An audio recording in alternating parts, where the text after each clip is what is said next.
Salam sehat sahabat Carolus, saya dengan Dr. Tina, dokter anak dari Rumah Sakit Santo Carolus. Kali ini kita akan bincang-bincang mengenai penyakit cacingan. Penyakit cacingan atau kecacingan dengan bahasa medisnya helminthiasis adalah penyakit infeksi yang diakibatkan oleh cacing. Berdasarkan data WHO tahun 2023, angka kejadiannya masih tinggi loh, tersebar dari daerah tropis maupun subtropis. Angkanya mencapai lebih dari 1 miliar orang. Bagaimana data di Indonesia? Prevalence kecacingan di Indonesia antara 2,7 sampai dengan 60,7% dengan angka terbanyak di anak usia 5 sampai dengan 14 tahun. Terdapat 4 jenis cacing yang ditularkan melalui tanah dengan istilah soil transmitted helminths atau disingkat STH.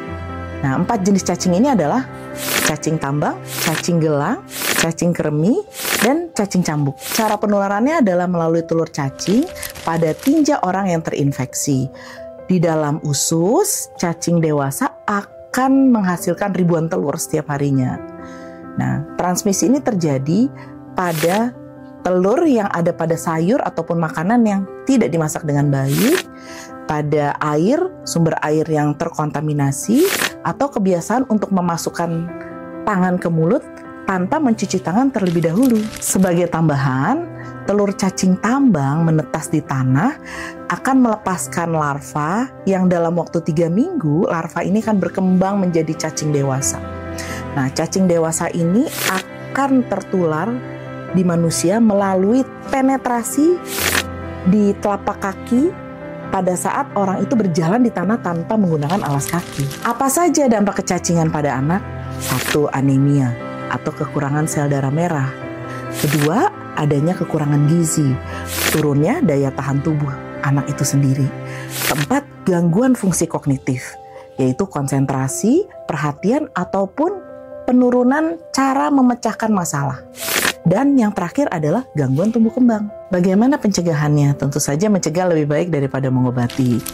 Pastikan kita melakukan pola hidup bersih dan sehat. 5 momen penting untuk mencuci tangan. 1. Setelah buang air besar. 2. Sebelum menyentuh makanan. 3. Setelah kita makan.